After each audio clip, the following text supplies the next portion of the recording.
미국의 등반가인 아론 렐스톤이라고 하는 사람이 있습니다. 그는 휴가 때마다 로키 산맥의 준봉들을 차례로 등정했는데 21살의 나이에 총 45개의 봉우리를 밟았습니다. 대단한 기록이죠. 그는 산에 오를 때마다 항상 단독으로 등반했고 주로 겨울철에 산을 찾았습니다. 그래서 대부분 자정이 넘어서야 정상에 서곤 했습니다. 그러던 어느 날 360kg이나 되는 바위 밑에 깔리는 사고가 일어났습니다. 암벽을 타고 내려오다가 방향을 바꾸는 순간에 좁은 바위 틈에 오른손이 끼고 말았던 것입니다. 인적이 드문 곳에서 그는 어깨로 바위를 밀어보기도 하고 칼로 파내기도 해보았습니다. 밧줄과 등반용 도르래를 써서 들어 올려보려고 노력을 해보았습니다. 그러나 바위는 꿈쩍도 하지 않았습니다. 그렇게 씨름을 하다가 무려 닷새가 지나갔고 음식과 물이 다 떨어지고 말았습니다. 그는 누군가가 자기를 구하러 올지도 모른다는 기대감과 그대로 죽고 말 것이라고 하는 좌절감 사이를 숱하게 오고 가다가 마침내 보통 사람은 생각하지도 못하는 결단을 내렸습니다. 바위 틈에 낀 오른손을 잘라버리기로 작정한 것입니다. 그래서 잘 들지도 않는 칼을 이용해서 살을 자르고 뼈를 떼어내버렸습니다. 그 시간이 약 1시간이나 걸렸는데 얼마나 고통스러웠겠습니까?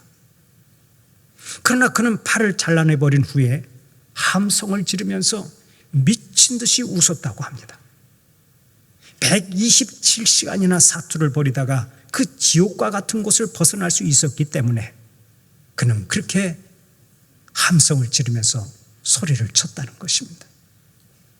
어쨌든 그렇게 해서 극적으로 생명을 건졌는데 사람들이 그에게 물었습니다. 아니, 어떻게 그토록 용감한 결정을 할 수 있었습니까? 그때 아론 렐스톤이 이렇게 말했습니다. 별 말씀을 다 하십니다. 저는 그저 실리적인 선택을 했을 뿐입니다. 그의 말이 맞죠? 자기의 한 손과 목숨을 바꾸었으니 얼마나 실리적인 선택이었습니까? 이처럼 사람들은 생명을 귀하게 여깁니다. 죽기보다는 살기를 힘씁니다. 어떠한 대가를 치르더라도 생명을 연장시키려고 노력합니다. 그런데 이렇게 애쓰고 노력한다고 해서 우리가 죽음의 그림자를 완전히 피할 수 있습니까? 그럴 수 없습니다. 아무리 발버둥을 친다 해도 죽음을 피할 수가 없습니다. 아론 렐스톤이 사망의 음침한 골짜기에서 살아 돌아왔지만은 그도 언젠가는 죽음의 문을 지나갈 것입니다.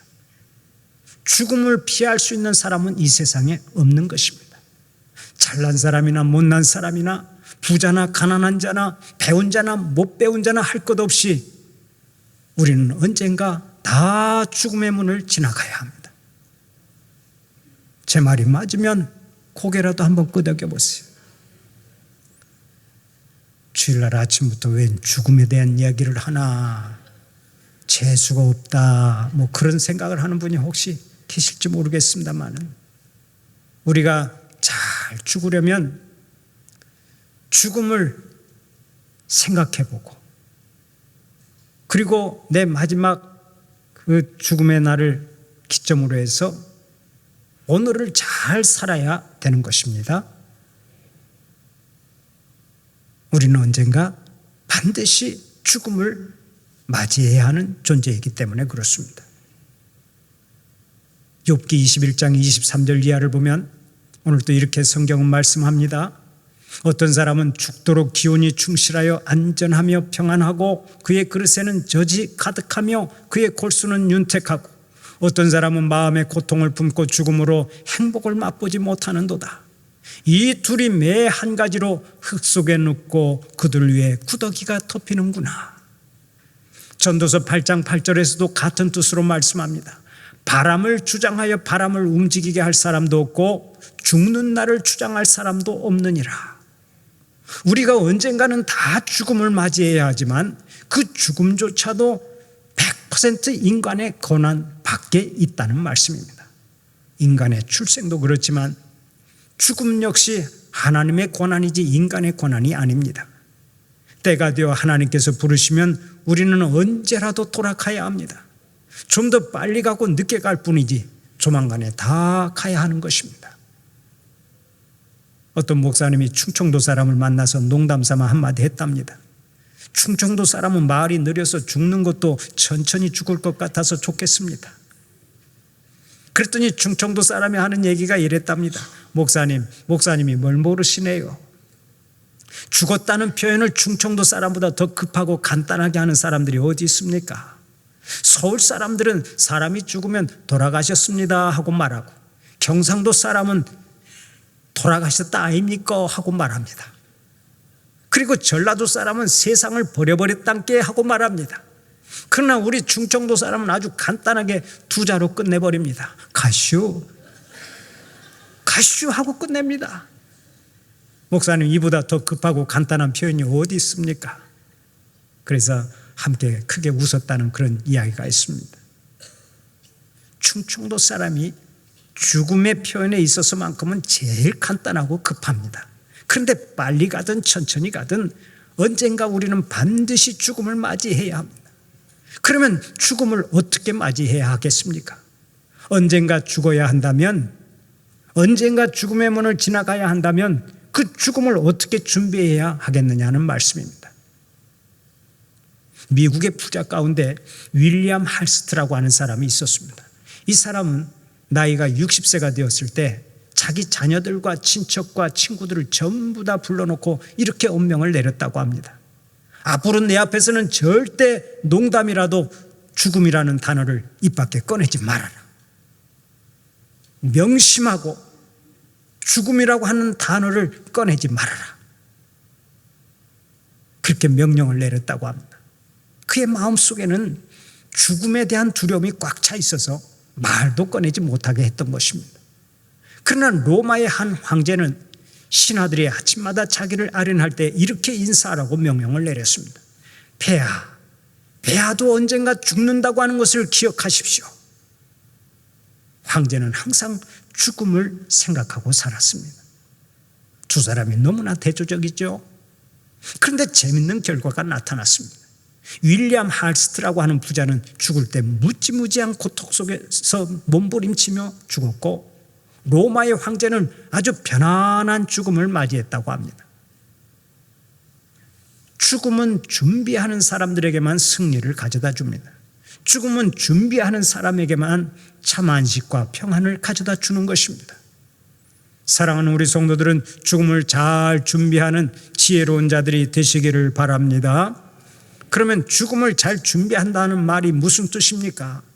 죽음의 의미를 바르게 이해하고 살아가라는 얘기입니다.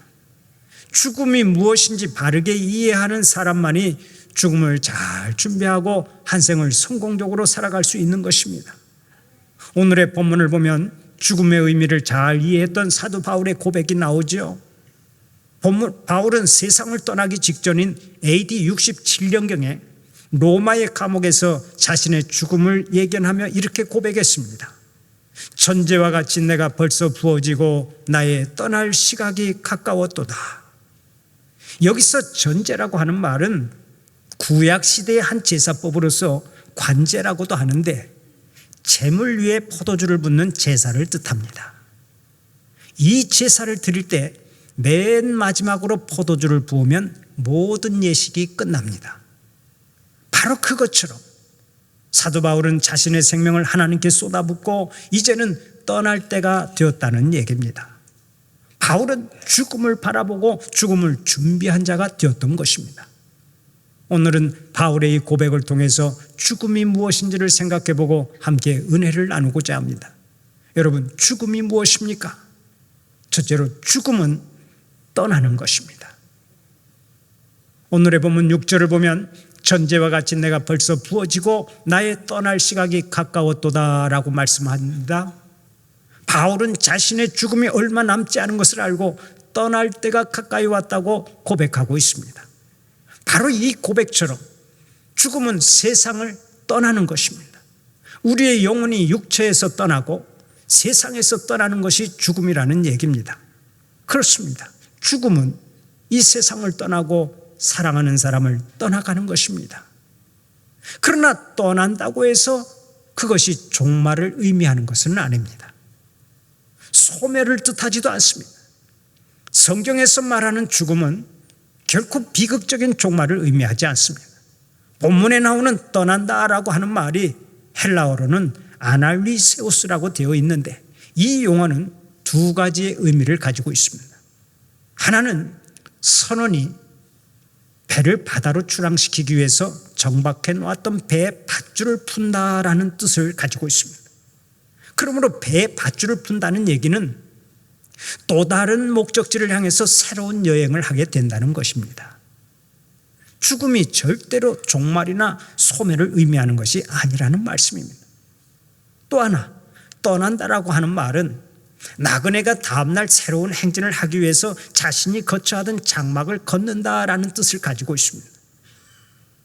유목민들은 천막을 치고 살다가 새로운 목적지를 향해 떠날 때면 그 천막을 거둡니다.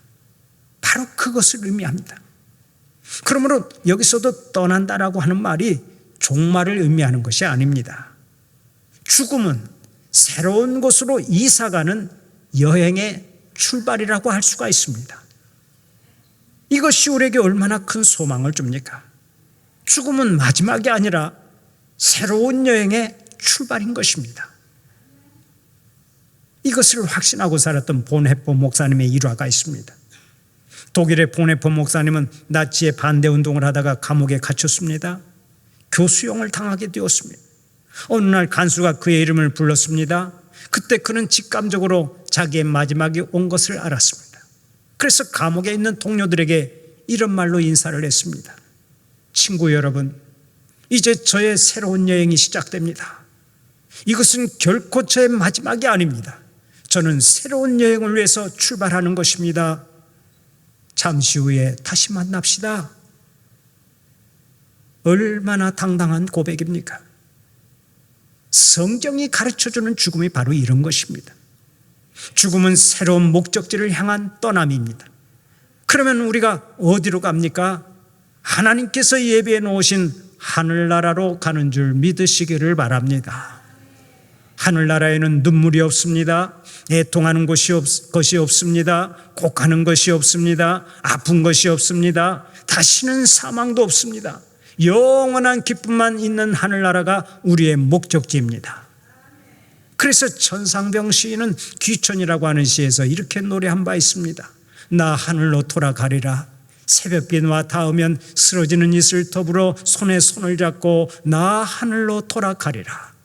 노을빛 함께 단둘이서 기슭에서 놀다가 구름 손짓하면은 나 하늘로 돌아가리라. 아름다운 이 세상 소풍 끝내는 날 가서 아름다웠더라고 말하리라. 우리는 잠시 하늘나라에서 소풍을 나온 존재들입니다. 그래서 이 소풍이 끝나면 다 하늘나라로 돌아가야 합니다. 이 세상을 떠나야 합니다. 그날 하나님 앞에 가서 세상에서의 소풍은 참 아름다웠더라고 말할 수 있어야 합니다.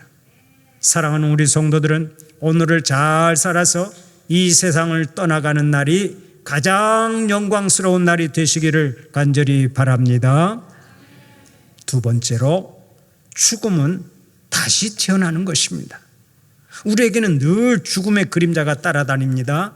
하나님의 자녀라 해도 예외가 아닙니다. 지금도 우리는 하루하루 무덤을 향해 나아가고 있습니다. 그러나 그것이 하나님의 관점에서 보면 절대로 슬픈 일이 아닙니다. 참으로 기쁘고 복된 일입니다. 왜 그렇습니까? 성도에게 있어서의 죽음은 하늘나라에서 새로 태어나는 것을 의미하기 때문에 그렇습니다. 성도는 천국에서 다시 태어나 믿음의 선인들을 다 만나게 되는 영광을 누리는 것입니다.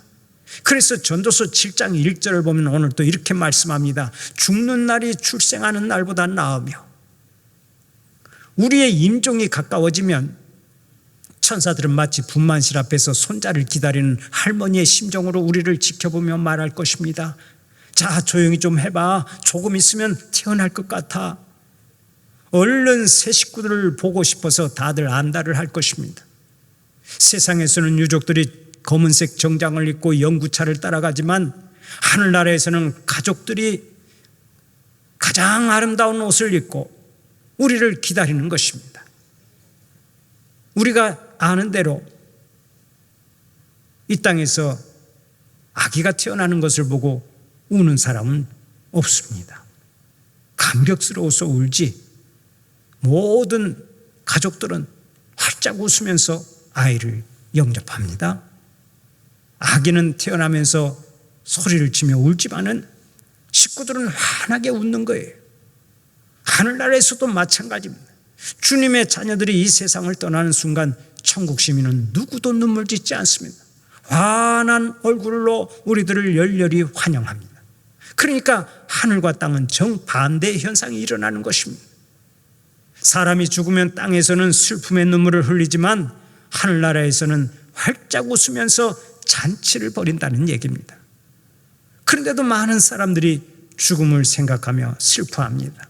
죽음의 공포 때문에 우울하게 살아갑니다. 한 여인이 있었습니다.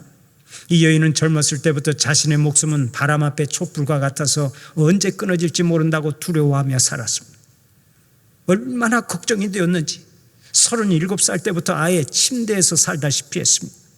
무려 53년을 그렇게 살았습니다.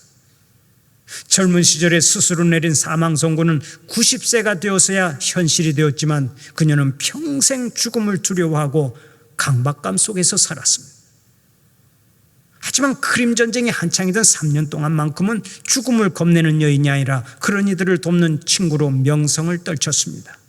여러분, 이 여인이 누군 줄 아십니까? 역사상 가장 위대했던 간호사 플로렌스 나이팅게일이었습니다. 나이팅게일은 딱 3년만 빼고는 일생 동안 죽음이라고 하는 괴물 앞에서 바짝 얼어붙은 삶을 살다가 죽었다는 얘기가 있습니다. 여러분, 오늘 여러분은 어떻습니까?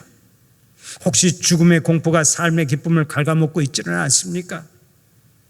죽음 때문에 늘 우울하게 살아가는 사람은 없습니까? 그렇다면 지금 이 시간에 우리 주님께서 주시는 은혜의 생수를 들이키는 여러분들이 되시기를 바랍니다. 예수님은 죽는 것을 무서워해서 일생 마귀에게 종노릇하는 사람들을 자유하게 하려고 이 세상에 오셨습니다. 죽음의 공포를 물리치고 영원한 소망을 갖게 하려고 이 땅에 오셨던 것입니다. 그분 예수 그리스도께서 오늘 또 말씀하십니다. 나는 부활이요 생명이니 나를 믿는 자는 죽어도 살겠고 무릇 살아서 나를 믿는 자는 영원히 죽지 아니하리니 이것을 네가 믿느냐? 죽었다가 사흘 만에 다시 살아나신 예수님은 부활의 첫 열매가 되셨습니다. 그러므로 이제 우리도 예수님과 연합하기만 하면 부활의 기쁨을 누리게 됩니다. 천국에서 다시 태어나는 영광을 누립니다.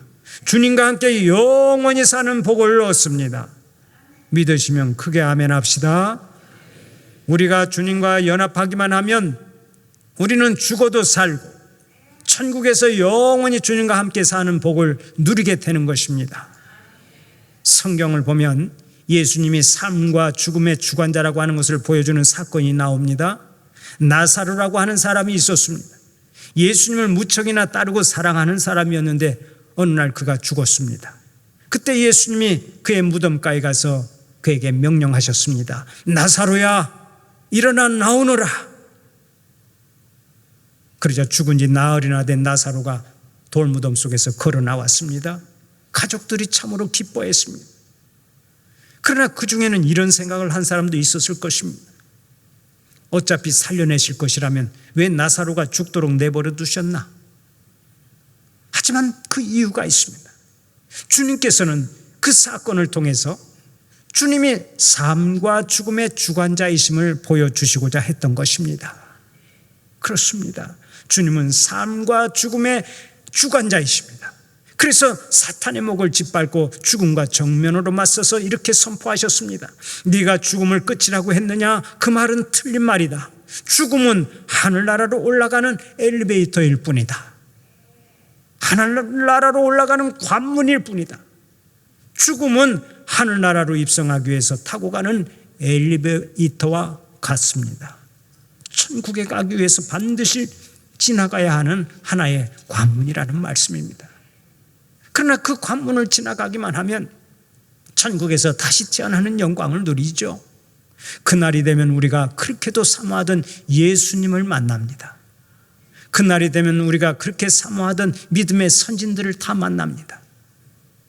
그날이 되면 사랑하는 믿음의 식구들을 다 만나는 영광을 누립니다.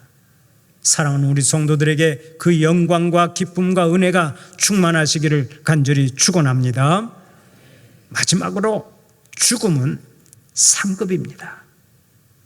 바울은 하늘의 상을 받기 위해서 죽음의 문을 지나간다고 말했죠. 그래서 오늘의 본문 7절 8절을 보면 바울이 이렇게 선언합니다. 나는 선한 싸움을 싸우고 나의 달려갈 길을 마치고 믿음을 지켰으니 이제 후로는 나를 위하여 의의 면류관이 예비되었으므로 주 곧 의로우신 재판장이 그날에 내게 주실 것이며 내게만 아니라 주의 나타나심을 사모하는 모든 자에게 도니라. 바울은 평생 복음 전파를 위해서 선한 싸움을 싸우고 사명을 다하고 믿음을 지켜서 이제 하늘나라에 가면 의의 면류관을 수여받을 것이라고 말합니다. 그렇다면 사도 바울에게 있어서는 죽음이 곧 상급이었죠. 그렇습니다. 믿는 자에게는 죽음이 상급이나 마찬가지입니다. 죽음을 통해서 하늘의 상을 받고 죽음을 통해서 승리의 면류관을 수여받기 때문입니다. 죽음의 순간이 우리에게 다가올 때 우리는 무력감을 느낄 수밖에 없습니다. 이제는 정말 어쩔 수 없구나라는 감정을 모두가 느끼는 것입니다. 그러나 그때 우리에게 취해야 할 일이 하나 있습니다. 그것이 무엇인 줄 아십니까? 바로 그 무력감을 주님께 대한 의존감으로 바꾸는 것입니다. 어린아이가 엄마에게 다 맡기는 것처럼 주님께 모든 것을 맡기는 신앙이 필요합니다. 여러분, 삶이 무엇입니까? 삶이라고 하는 것은 우리의 욕망을 채우기 위해서 끊임없이 몸부림치는 하나의 과정이라고 할 수 있습니다. 너나 할 것 없이 우리는 무엇인가를 움켜쥐기 위해서 오늘 또 몸부림치며 살아갑니다. 그러나 죽음이 찾아오면 그 몸부림을 포기해야 합니다. 몸부림을 깨끗이 포기하고 나의 전 존재를 우리 하나님 앞에 내어드려야 합니다. 여러분은 그 준비가 되어 있습니까? 바울이라고 해서 죽음을 피할 수 있는 것이 아니었습니다. 그래서 죽음을 예감한 바울이 감옥에서 죽음을 기다리고 있었습니다. 그에게는 특별히 할 일이 없었습니다. 오직 죽음만을 기다려야 했습니다. 인간적으로 생각하면 억울한 감정이 적지 않았을 것입니다. 그러나 사도 바울은 원망하지 않았습니다. 하나님 앞에서 낙심하지 않았습니다. 모든 것을 하나님 앞에 맡기고 하나님의 처분만 기다렸습니다. 그리고서 이렇게 선언을 한 것입니다. 이제 후로는 나를 위하여 의의 면류관이 예비되었으므로 주 곧 의로우신 재판장이 그날에 내게 주실 것이며 내게만 아니라 주의 나타나심을 사모하는 모든 자에게 도니라. 그의 기다림은 소망의 기다림이요 신뢰의 기다림이었습니다. 왜 그렇습니까? 장차 의로우신 재판장인 하나님께서 자기에게 의의 면류관을 씌워주신다는 믿음이 있었기 때문입니다. 사도 바울에게는 하늘의 상급을 기대하는 믿음이 있었습니다. 자신뿐만 아니라 주님을 사모하는 모든 성도들에게 똑같이 상급이 주어진다고 선언했습니다. 바로 이것이 바울의 위대한 신앙이요 승리의 노래인 것입니다. 바울에게는 죽음이 패배가 아니었습니다. 죽음이 승리였고 죽음이 안식이었고 죽음이 상급이었습니다. 오늘 이 고백이 여러분의 고백이 될 수 있기를 바랍니다. 마지막 순간에 하늘의 상급을 바라보는 자들이 되시기를 축원합니다. 그런데 우리가 마지막 순간에 사도 바울처럼 당당하게 죽음을 맞이하려면 남은 생을 어떻게 살아야 하겠습니까? 바울은 이렇게 고백했습니다. 나는 선한 싸움을 싸우고 나의 달려갈 길을 마치고 믿음을 지켰다. 바울은 평생 선한 싸움을 싸우고 달려갈 길을 마치고 믿음을 지켰다고 말합니다. 바로 이것이 의의 면류관을 기대하도록 만든 것입니다. 사랑하는 우리 성도들은 바울처럼 일평생 선한 싸움을 싸우시기 바랍니다. 하나님의 영광을 위해서 선한 싸움을 싸우고 복음 전파를 위해서 선한 싸움을 싸우고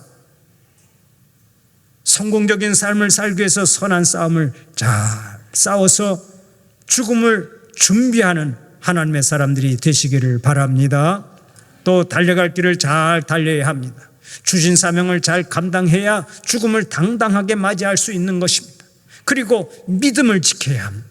괴로우나 즐거우나 주님만 바라보고 주님만 의지하는 믿음을 가질 때 죽음은 곧 상급이 될 줄로 믿습니다. 믿음으로 잘 사는 사람만이 잘 죽게 되는 줄 믿으시기를 바랍니다. 찬송가의 여왕 크로스비 여사는 평생을 맹인으로 살았습니다. 그러나 수천 편의 주옥 같은 찬송시를 남겨서 오늘도 우리를 감동시키고 있습니다. 그녀가 지은 찬송시 중에 이런 고백이 있습니다. 주가 맡긴 모든 역사 힘을 다해 마치고 밝고 밝은 그 아침을 맞을 때 요단강을 건너가서 주의 손을 붙잡고 기쁨으로 주의 얼굴 배우리. 나의 주를 내가 그의 곁에 서서 배우며 나의 주를 손에 못자국을 보아 알겠네. 찬송가 240장입니다. 이 찬송이 여러분의 찬송이요 여러분의 신앙 고백이 되기를 바라면서 이 시간에 함께 불러볼까요? 1절과 4절을 함께 부르겠습니다.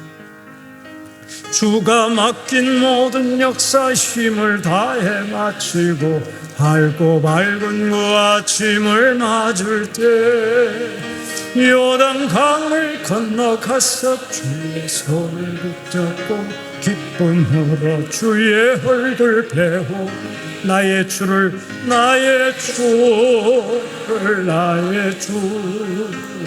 내가 그의 곁에 서서 배우며 나의 주를 손에 못자국을 보아 알겠네.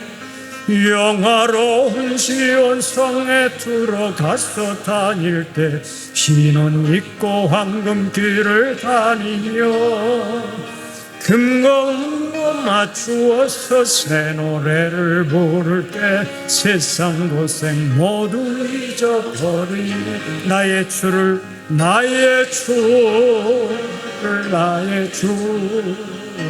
내가 그의 곁에 서서 배우며 나의 주를 손에 못자국을 보아 알겠네. 할렐루야. 죽음은 마지막이 아니라 천국을 향해 떠나는 새로운 출발입니다. 죽음은 하늘나라에서 다시 태어나는 것입니다. 그리고 죽음은 하늘나라에서 상급받기 위해 가는 것입니다. 사도 바울처럼 죽음을 잘 준비해서 하나님 앞에 설 때 의의 면류관, 승리의 면류관, 생명의 면류관, 시들지 않은 면류관, 썩지 않은 면류관을 다 같이 받아 쓰는 여러분들이 되시기를 간절히 축원합니다.